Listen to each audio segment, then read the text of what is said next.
Hello my dear viewers, আসসালামু আলাইকুম।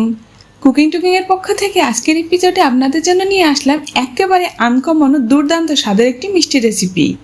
আজ আমি আপনাদের তৈরি করে দেখাবো মুড়ির ফাটা কালোজাম মিষ্টি।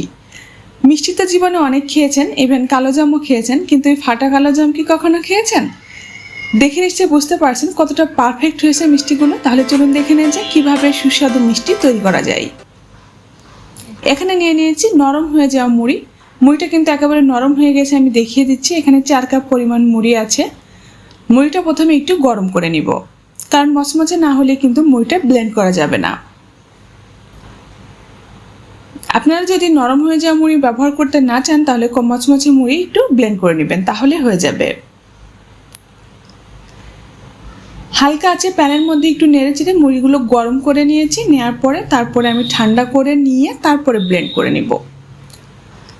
ব্লেন্ডারে জারে উঠিয়ে মুড়িটা গুঁড়া করে নিয়েছি। দেখে নিশ্চয়ই বুঝতে পারছেন কত পারফেক্ট গুঁড়া তৈরি হয়েছে।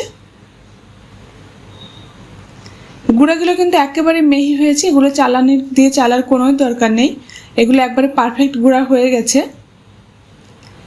এখানে মেজারমেন্ট কাপের 1.5 কাপ পরিমাণ লিকুইড দুধ নিয়ে নিয়েছি। দুধটা আগে থেকে জ্বালিয়ে ঘন করে নিয়েছিলাম।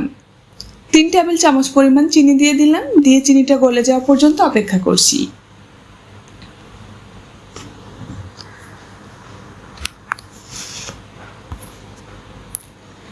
দুধের সাথে নেড়ে চেড়ে চিনিটা গলে যাওয়া পর্যন্ত অপেক্ষা করেছি।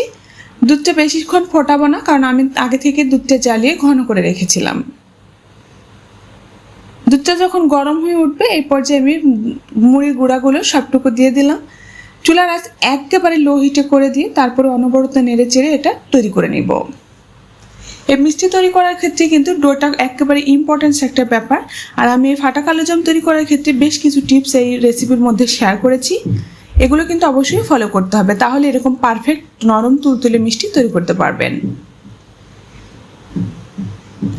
চুলার আঁচ একেবারে লো হিটে করে রেখে আমি ডোটা তৈরি করে নিচ্ছি। যখন ডোটা এরকম করে শুকিয়ে আসবে, তখন এর মধ্যে দিয়ে দিচ্ছি 1/4 কাপ পরিমাণ ময়দা। ময়দার পরিবর্তে আটাও ব্যবহার করা যাবে।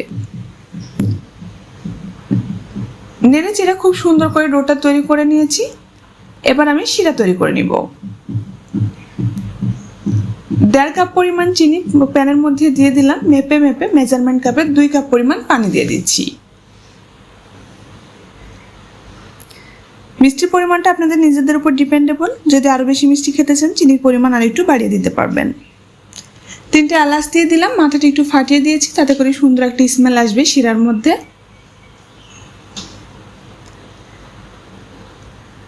চিনি শিরাটা ওদিকে হতে থাক, আমি এই ফাঁকে ডোটা মুথে নেব। ডোটা ঢেকে রাখার কারণে কিন্তু অনেকটা সফট আছে। এটা যেহেতু মুড়ির গুঁড়া দিয়ে তৈরি, তাই অনেকটা শক্ত হয়ে যেতে পারে, তাই ঢেকে রেখে দিতে হবে। একটা রুম টেম্পারেচার থাকা ডিম খুব ভালো মতো ফেটিয়ে সাদা অংশ এবং কুসুম একসাথে মিশিয়ে নিচ্ছি।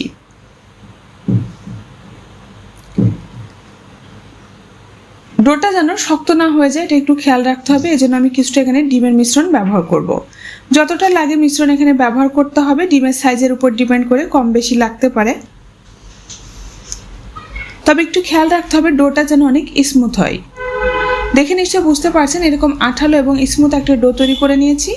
এখানে নিয়ে নিয়েছি মেজারমেন্ট কাপের প্রায় 1/2 কাপের মতো গুঁড়া দুধ। অর্ধেকটা পরিমাণ গুঁড়া দুধ দিয়ে প্রথমে একটু ভালো মতো মিশিয়ে নিয়ে তারপরে আবার বাকি অর্ধেকটা ব্যবহার করব। এই গুঁড়া দুধটা পরে ব্যবহার করার কারণে কিন্তু ডিমের ভিতরে মিষ্টির ভিতরে ডিমের কোনো স্মেল আসে না, এজন্য খেতে ভালো লাগে। 1/2 চা চামচ পরিমাণ বেকিং সোডা এখানে ব্যবহার করলাম। এই মিষ্টি তৈরি করার ক্ষেত্রে কিন্তু এখানে বেকিং সোডাটাই ব্যবহার করতে হবে, বেকিং পাউডার ব্যবহার করার কোনো দরকার নেই। সবগুলো উপকরণ দিয়ে ডোটা এরকম নরম করে তৈরি করে নিয়েছি। দেখে নিশ্চয়ই বুঝতে পারছেন শিরাটা কিন্তু এদিকে ফুটে গেছে। আমি 4-5 মিনিট শিরাটা জাল করে নিয়েছি। ওটা ডোটা মাখতে এই শিরাটা কিন্তু একটু আঠালো চটচটে হতে হবে। আমি দেখিয়ে দিচ্ছি, স্প্যাচুলা করে উঠিয়ে হালকা একটু ঠান্ডা করে নিয়ে তারপরে আঙ্গুলের মধ্যে রেখে এরকম ধরলে বোঝা যাবে। হালকা একটু চিটচিটে ভাব হলে তারপরে নামিয়ে নিতে হবে। শিরাটা হয়ে গেছে, চুলাটা বন্ধ করে দিয়ে ঢেকে রেখে দিব।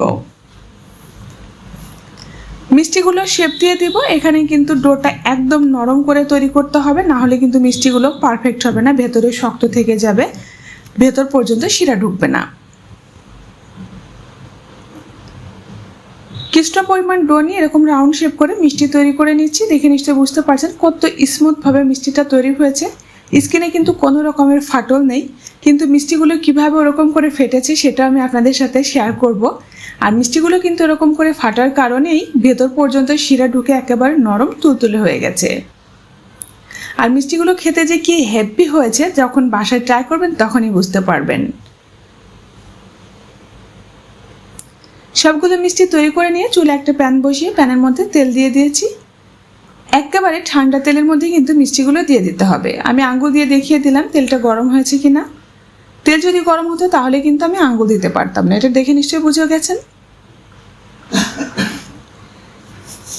একেবারে কুসুম গরম তেলের মধ্যে সবগুলো মিষ্টি ছেড়ে দিলাম। দেওয়ার পরে চুলার আঁচটা একদম লো হিটেই করে রেখে দিতে হবে। চুলার আঁচ বাড়িয়ে দিলে কিন্তু মিষ্টিগুলো ফেটে যাবে না, উপরটা শক্ত হয়ে যাবে, সেক্ষেত্রে ভেতর পর্যন্ত শিরা ঢুকবে না। প্রথম থেকে চুলার আঁচটা একদম লো হিটে করে ঠান্ডা তেলের মধ্যে অল্প অল্প আছে মিষ্টিগুলো ভাজতে হবে। আমি যে টিপসগুলো আপনাদের সাথে শেয়ার করছি এগুলো অ্যাপ্লাই করলে আশা করছি আপনারা এরকম পারফেক্ট নরম স্পঞ্জি ও তুলতুলে মিষ্টি তৈরি করতে পারবেন। কিছুটা সময় পরে মিষ্টিগুলো নিজে থেকে ফুলে ফুলে উপরে ভেসে উঠেছে এবং একদম মোটা মোটা হয়ে গেছে। এই গোলুমোলো মিষ্টিগুলো এবার কিন্তু ফাটা শুরু হয়ে গেছে। যখন মিষ্টিগুলো হালকা ফাটা শুরু হবে এ পর্যায়ে চুলার আঁচটা কিছুটা বাড়িয়ে দিয়ে মিডিয়াম হিটে মিষ্টিগুলো ভেজে নিতে হবে। আমি যেহেতু মুড়ির কালোজাম মিষ্টি তৈরি করব, তাই মিষ্টিগুলো একটু কালো কালার করে ভেজে নিব। দেখে নিশ্চয় বুঝতে পারছেন কিরকম সুন্দর একটা কালার করে মিষ্টিগুলো ভেজে নিয়েছি। এরকম করে ভেজে নেওয়ার পরেও কিন্তু মিষ্টিগুলো এতটা নরম তুলতুলে থাকবে, অনেকে হয়তো বা বিশ্বাসই করতে পারবেন না। শিরাটা ঢেকে রাখার কারণে কিন্তু শিরাটা অনেকটা গরম আছে। তারপর আমি চুলাটা অন করে দিয়েছি, দিয়ে এই গরম শিরার মধ্যে গরম গরম মিষ্টিগুলো দিয়ে দিচ্ছি। মিষ্টিগুলো ফেটে গেলেও কিন্তু একটা মিষ্টিও খুলে যাবে না, এটা নিয়ে কোনো ভয় নেই। একদম সবগুলো মিষ্টি পারফেক্ট নরম তুলতুলে হয়ে যাবে আশা করছি। প্রায় 3-4 মিনিট জ্বালানোর পর আমি মিষ্টিগুলো দেখিয়ে দিচ্ছি কতটা নরম তুলতুলে হয়ে গেছে। শিরাটাও কিন্তু একদম ঘন হয়ে এসেছে। এই শিরাটা কিন্তু একটু আঠালো ঘন শিরা হবে। মিষ্টিটা খেতে কিন্তু হেভি দারুণ হয়েছে। রেস্টুরেন্টে যে কোনো মিষ্টির থেকে মিষ্টির স্বাদ কিন্তু কোনো অংশে কম না। আমি একটু চাপ দিয়ে দেখিয়ে দিচ্ছি মিষ্টিগুলো কতটা নরম হয়ে আছে। শিরার ভিতরে কিছুটা সময় রেখে ঠান্ডা করে নিয়ে সার্ভ করে দেখাচ্ছি। বেশ কিছুটা সময় শিরার মধ্যে রেখে মিষ্টিগুলো পুরোপুরি ঠান্ডা করে নিয়েছে। যে কোনো ধরনের ডেজার্ট বা মিষ্টি কিন্তু ঠান্ডা ঠান্ডা খেতে বেশি ভালো লাগে। দেখে নিশ্চয়ই বুঝতে পারছেন কতটা স্পঞ্জি হয়েছে মিষ্টিগুলো। মিষ্টির ভেতর পর্যন্ত একবারে শিরা ঢুকে নরম তুলতুলে হয়ে গেছে। স্পঞ্জি সফট মিষ্টি মুখে দেওয়ার সাথে সাথেই কিন্তু মিলে যাবে। সবগুলো মিষ্টি আমি এখানে সার্ভ করে দেখিয়ে দিচ্ছি, তারপরে আমি কেটে শেয়ার করব আপনাদের সাথে, তাহলে আরও বেশি শিওর হয়ে যাবেন।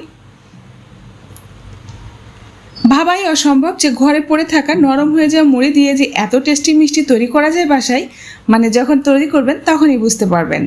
আমার ফ্যামিলির সবাই তো অবাক হয়ে গেছে, আমি নিজেও অনেক অবাক হয়েছি যে এই মুড়ির মিষ্টি এতটা টেস্টি হয়েছে।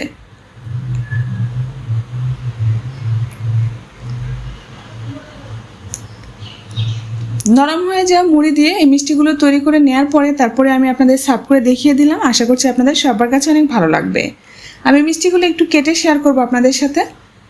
ওহো, তার আগে একটু দেখিয়ে দেই কতটা সফট হয়েছে। আঙ্গুলের মধ্যে রেখে এরকম চাপ দিলে নিশ্চয়ই বুঝতে পারছেন। আমি একটু চামচ দিয়ে কেটে দেখিয়ে দিচ্ছি ভেতরটা কতটা নরম তুলতুলে ও রসালো হয়েছে। মাশাআল্লাহ, ভেতরটা দেখে নিশ্চয়ই বুঝতে পারছেন ভিউয়ার্স। তাহলে বাসায় ট্রাই করুন এই মজাদার স্বাদের নরম তুলতুলে ফাটা মুড়ির মিষ্টি। আজকের মতো এখানেই বিদায় নিচ্ছি। আল্লাহ হাফেজ।